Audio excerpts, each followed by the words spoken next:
Hello, everybody. I'm Mike Rains, aka Program Politics, and welcome to an episode about Building 7, which is one of the big nonsense conspiracy theories around 9/11. I am here with Steph, who is our resident 9/11 expert. So, hello, Steph. Hello. I love 9/11. Well, I don't love it, but you know what I mean. That's the clip. We're saving this 9/11 truther, psychopath, enjoyed the anti-American, enjoyed the killing of thousands of Americans, just all of that. Absolutely. And I The was the 20th hijacker. the 20th, the 21st hijacker. We got the 20th, but yeah. Like, so what I wanted to start with this is that Building 7 is, to me, in a lot of ways, like the magic bullet is to the Kennedy assassination, where you, the doe-eyed knave, start your Kennedy conspiracy life by watching his head explode and back and to the left and all that kind of stuff. And then as you go from layer 1 to layer 2 is the magic bullet. And you get to hear about how, oh, the bullet like dipped and dived and it went up and down and it did a loop de loop. And I mean, we literally even have mainstream movies like X-Men talking about Magneto curving the bullet and that kind of stuff. Like, this is just a big part of our zeitgeist that this bullet couldn't do what it did, and it proves conspiracy. In a lot of ways, Building 7 is that for the 9/11 truthers, because you start with planes hitting the buildings collapsing, and then you hear about this mysterious third building that collapsed. And what's the story with that? Why'd that happen? And on top of you hearing about this mysterious third building that collapsed, you then get to hear conspiracy theorists say the following things: that no planes hit Building 7, that Building 7 was the only steel building ever to collapse due to fire damage, and that this had never happened before in the history of the world. So this is like ridiculous nonsense that fire could do this, because up until this moment, it was thought to be an impossibility that fire could do this. And you get to hear those terms, and it makes you think, this sounds weird. And I saw a thread by a QAnon promoter, and the thread was, quote, no words, just post the picture that pilled you. Like, what was the thing that pilled you? And a lot of people in that thread posted either the layout of the World Trade Center with the Building 7 highlighted, or gifs of Building 7 collapsing. And they were just like, Building 7, you can't explain it. It makes no sense. They had to demolish it. It had to be a demolition. In my ancient days, when I was reading BartCop.com, good old Bart, if you know him, that's the ancient times, the before times. That was George W. Bush's president times. Old Bart was a 9/11 truther, basically, and so were all of his readers, which included me. And one Bart had a question for people, something like, what would be your way to tell people about 9/11? How would you get people into the 9/11 truther movement? And this one person replied back to him, and they just said Building 7 like 100 times. It was just, you had to just scroll down like basically 3 paragraphs of Building 7, Building 7, Building 7, Building 7, Building 7. And it was just that.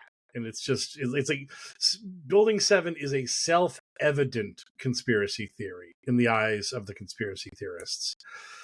So, explain to us why Building 7 is not a giant conspiracy theory, because I'm totally pilled already just talking to myself like this. I'm a 9/11 truther again. Well, basically, sorry, what we have is, and the thing that they never talk about, and this is purposely left out of every 9/11 conspiracy theorist like narrative, is they have this idea that and we do see the collapse of the North and South Tower. The South Tower was hit second, but it fell first because the plane hit it much lower, so there was more pressure on top. Well, they like to tell you, when I say they, I mean the conspiracy theorists, they will tell you oh, these buildings fell, blah, blah, blah, right into their own footprint. No, they didn't.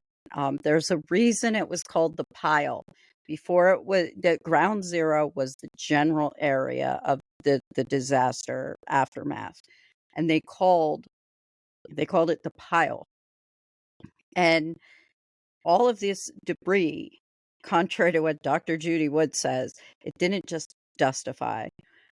It went all over the place. They found part of one of the planes 11 years later wedged in between two buildings. You had this massive, you know, explosion, but not from a controlled demolition. An explosion is a good way to describe it because shit went everywhere. And, I call it, when the North Tower collapsed, I call it Tina Turner hair. Because when you see that plume, it reminded me of the hairdo that she had in, Mad Max Beyond Thunderdome. There was, and all of that stuff had to go somewhere. And guess what? A lot of it went onto Building 7, and it caused structural damage and it caused fires. And when conspiracy theorists show you Building 7 collapsing, it does look pretty damn much like a demolition, but they never show you the shots of the building's damage. They never, so they're hiding that from you. They don't want you to know that. But it was heavily damaged. I was gonna say, they always show, when Building 7 collapses, they always show you the side that looks smooth, that looks totally intact, that nothing hit that side, and you just see that side you see the building just go, and it looks like a completely intact building that is just falling, and it just, that would appear to a person who doesn't know what they're looking at to be incredibly suspicious. That I'm looking at what appears to be an intact, normal building, no problems, no muss, no fuss, and it just free falls, just literally at speed of gravity, just just no resistance, it just collapses. And they're not showing you the other side of the building. That's where the fires were raging, where the debris from the World Trade Center hit it, and all that stuff. You're never going to see that side because they don't want to show you that side because that impacts their narrative. Yeah, and that is that's the thing that they like you said, they all like to use Building 7 because it's the lowest hanging fruit, and it just even people who accept the official story of the other two towers and the four planes and all that, you'll even hear some of them offer up skepticism about Building 7, and it's understandable. It is very understandable. But when you come across something like this, you have to kind of put away your preconceived notion. And you don't dig for the truth by digging for your cognitive bias. You can watch the NIST simulations. You can, and these people know more about physics and engineering and architecture than we do.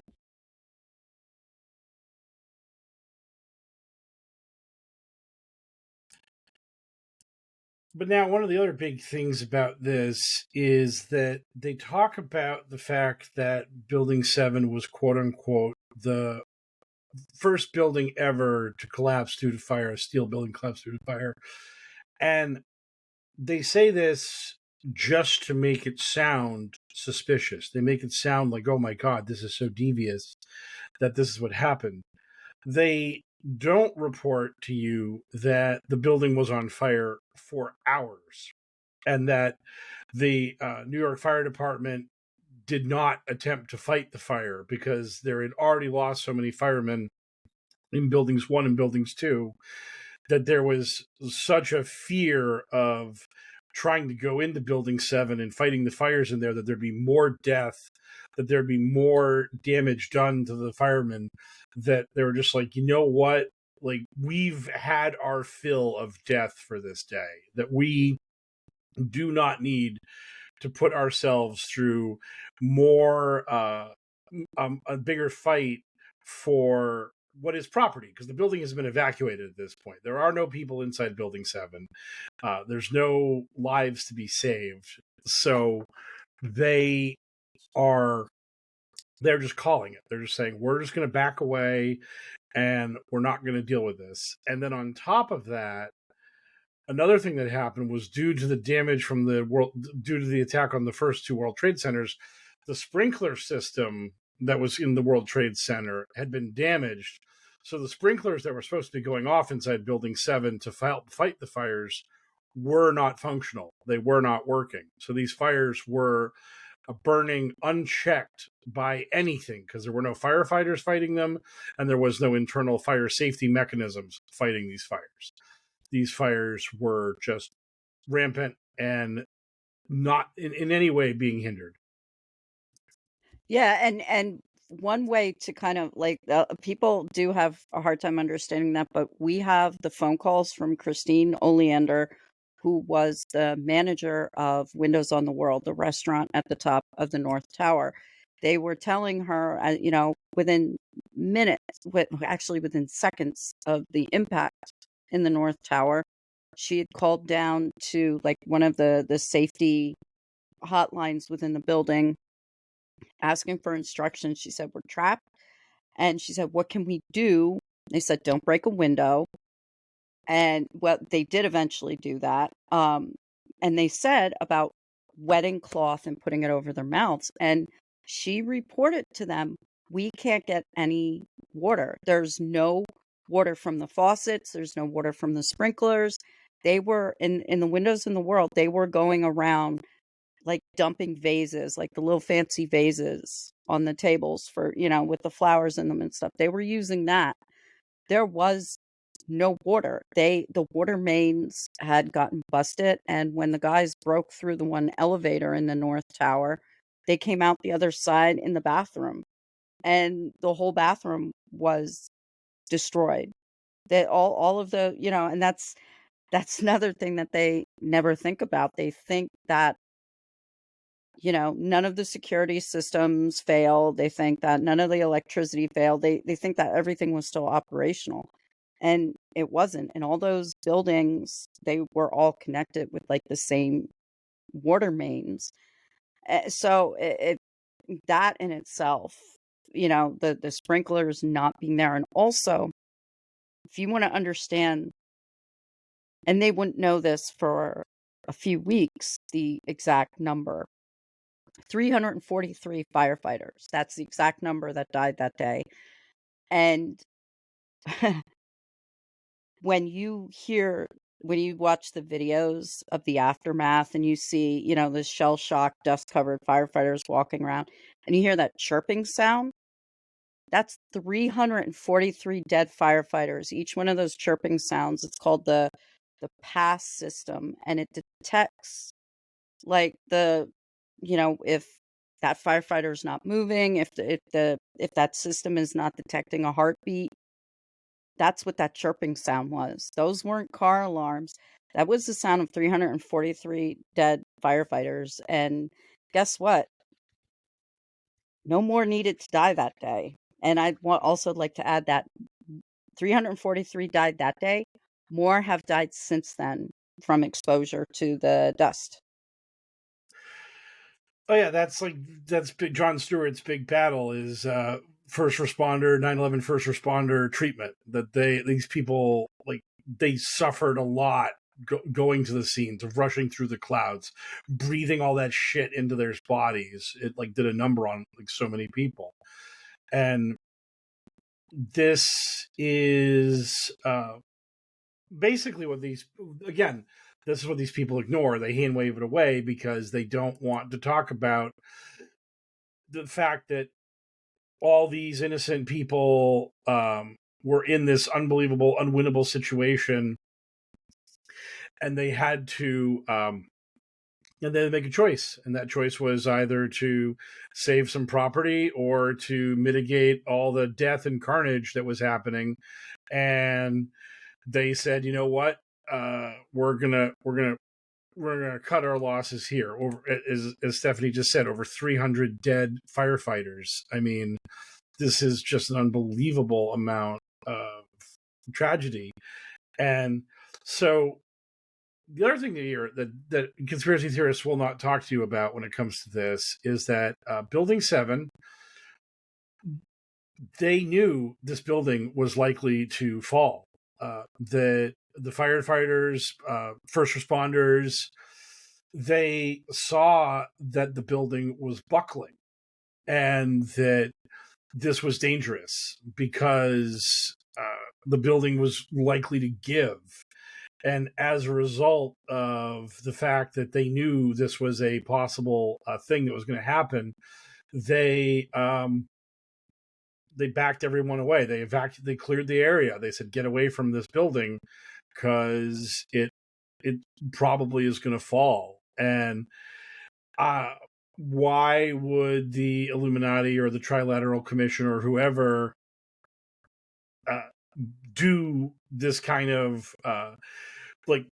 Why would they put eyes on Building 7 in order to let everybody know it was going to collapse before it did? Like, this shouldn't this have caught people by surprise that this was like their evil secret plan to demolition this building? And they instead, we got a very public announcement that, hey, this building might go down, get away, and then it falls. And as Stephanie mentioned, there is a NIST model simulation that talks about how you have all this fire burning through the building and it's doing all this damage, and eventually it gets to a support column and it damages that support column to where it starts to buckle. And once that buckling happens, you eventually get to a catastrophic failure. And once that happens, it cascades and the building just goes. And that's what happened. And like, it's not the crazy conspiracy theory about how the building went down. It's just like the boring reality of the situation. Yeah, and with one thing that I experienced as a truther, and I'm sure you saw this too. Everyone's seen this footage and all the truther videos of they always play the clip of this firefighter pointing at Building 7 saying, "Keep your eye on that building, fellas, it's coming down." And that's supposed to be their big aha moment. But here's the bigger aha moment, is that they cut that. All the conspiracy theorists cut that, the full clip, and I saw it in a real documentary. You hear, you see the video pans, and you can see they're in front of Building 7, and you hear this groan and this crack. It sounds like someone's snapping a whip. And firefighter turns around and says, "What was that?" And then you hear the firefighter say, "Keep your eye on that building. It's coming down." They cut out the groan and the crack and the firefighter saying, "What was that?" Because that doesn't fit their narrative. Yeah.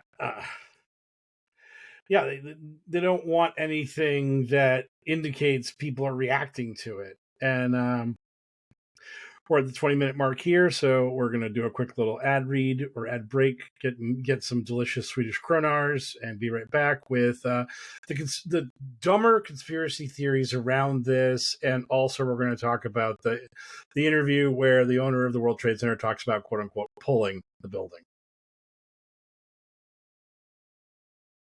And we're back. So one of the other things that goes on about this is that the conspiracy, I made a thread about this, about how conspiracy theories always have to expand.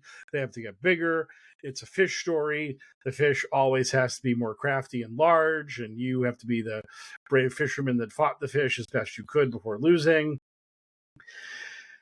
The story around Building 7 just has to get bigger and dumber every time people tell it, because they can't just let the story be that it collapsed or that it was demolished by the Illuminati.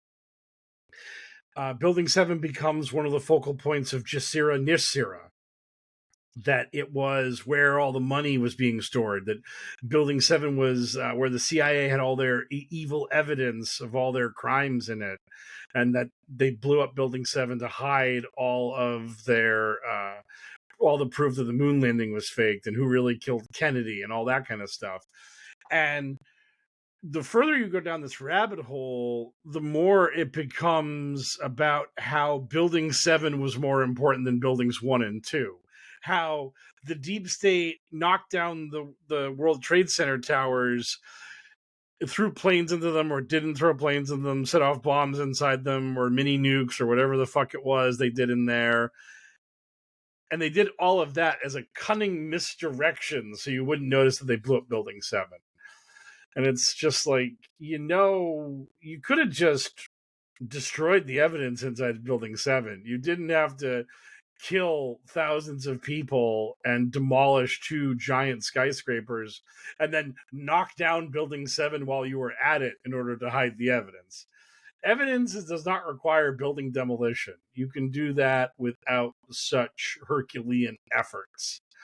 So you expand the story, and it isn't just about a terrorist attack to allow the Bush administration to have their war in Iraq, their war in Afghanistan, and all that fun stuff. It has to be a bigger, bolder, better thing where we were covering up whatever was inside Building 7. Building 7 is the new Area 51. But yeah, go ahead. I was just going to say, and the Office of Emergency Management was in there, and you'll either hear some conspiracy theorists like leave that out because it doesn't fit their narrative, or you'll hear others talk about that and say they purposely destroyed it because FEMA and OEM were in there and they didn't want a cleanup effort to commence. Oh yeah. Yeah. They were hiding everything, and they wouldn't even let FEMA come in and take care of it, because that's how reality works. So beyond all that, we also go to the other conspiracy theorists' favorite bit of media, which is the fact that the owner of the World Trade Center just, is in an interview talking about how we had to pull the building, and this is basically him being like, "Hey, we got to demolish Building 7." Obviously, that's the point of what he said.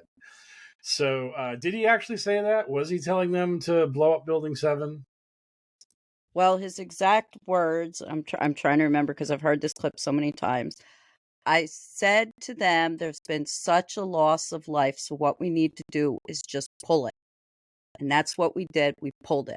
And he actually makes like the pulling hand gesture in that interview. And pulling it is a demolition term, but it means that you're strapping special cables to the ground, to the beams that are connected into the ground. And that pulls it. And we would have seen cables. We would have, because they require like special tractors and shit to do that pulling. We would have seen, and what we did see of vehicles on the ground near ground zero, what we did see was destroyed vehicles. So tell me what they're gonna wait till the other 2 buildings collapse before they put these other vehicles in, and then they have the cables already set up. And most like reputable demolition experts say that pulling is not a demolition term. It can refer to that type of cable demolition, but that's a very specialized thing. And even if demolition were used in this instance, that would be the wrong type of demolition to use. And one of the other things that the conspiracy theorists leave out is that there were buildings that had to be demolished.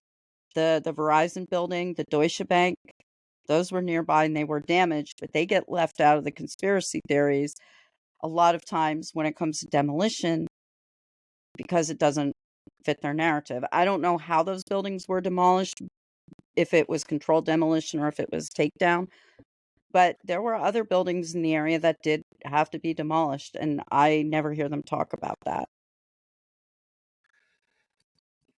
And another thing that I had seen when I was looking into this was the fact that any explosives that would have been used to help bring down Building 7, you would have heard that. There's no such thing as quiet explosives that can actually knock down a building. And that's one of the things that the conspiracy theorists never talk about. Any of the 3 World Trade Centers going down. When they go down, you don't hear like boom, boom, boom, boom, boom while the building's collapsing. You do see plumes of smoke and shit, and people are like, "Oh, look, that's a bomb. That plume is a bomb." And it's like, well, bombs make noise. Bombs generate sound, and without that, you don't have an actual you don't have evidence. You got to have that noise, and that's one of the things is that Building 7 just falls, and it is whisper quiet. It's just the videos are shot from far enough away that you don't actually hear the building itself going down. But if there were explosives inside Building 7 to take it down, you would have heard that. That wasn't something that could be cheated. So it's very much a thing where an honest look at the evidence is so heavily weighted in favor of it collapsing the way the official story claims that there's really no leg to stand on if you're a conspiracy theorist, because you don't have any smoking gun evidence other than deception, other than putting a camera on the side of the building that looks intact, watching the building fall down, and then going, "How'd that happen? I don't understand. That's crazy. Looks fishy to me, Bob." And Yeah. Sorry, go ahead. no, you continue. Unless it was all okay, fine. But Uh, and that's the thing is that you have to you have to prep your evidence to show to your audience so they see the evidence that you want them to see. You don't want to show them the full picture because the full picture is bad for your story. However, the stuff you can show them that furthers your agenda, that could get them led down the road to starting to believe in conspiracy, truth, or bullshit, which is what you're trying to do. Because the 9/11 is an inside job, is not a self-contained conspiracy in the sense that, like, once you admit 9/11 is an inside job, then you have to basically accuse the entire Bush administration of crimes against humanity. And then once you're willing to do that, it's really hard not to just go full Illuminati at that point and be like, well, all the government's corrupt because Obama didn't persecute Bush for 9/11. So obviously he's in on it. And then Trump's got to be on it and Biden's got to be on it. And on and on and on. And then unless you're QAnon, you're like, oh no, Trump knew that Bush did 9/11, but he's just biding his time for the moment to strike. And it's always biting, it's always striking, it's always waiting. That's just the way this works. So, like, would you say it's Joe Biden? Oh, absolutely. Oh God. Oh, try the deal. It's Joe extra Biden. cool. He's Yes, Joe Biden this time. Oh God, is this it? There it is. Yeah. Thanks. Yeah, the rim shot is the rim shot's pre-programmed on Riverside, so you get that. So we also have a laugh track.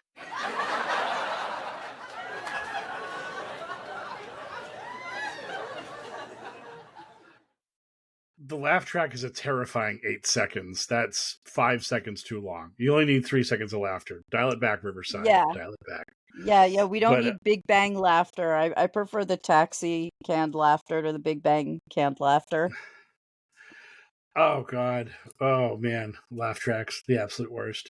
So yeah, so that's just how this operates. Is that you just get into a grand unifying conspiracy theory very quickly through 9/11 because this isn't chasing after Bigfoot. This isn't dumb Hollywood conspiracy theories like Beyonce wasn't really pregnant or stuff like that.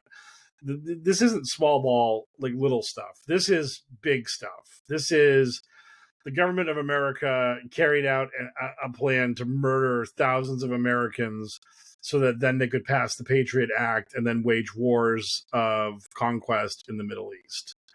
And that is very much the United States government is evil and bad, and that completely mirrors the Kennedy assassination because that is the government murdered the president because they didn't like him and they wanted their war in Vietnam.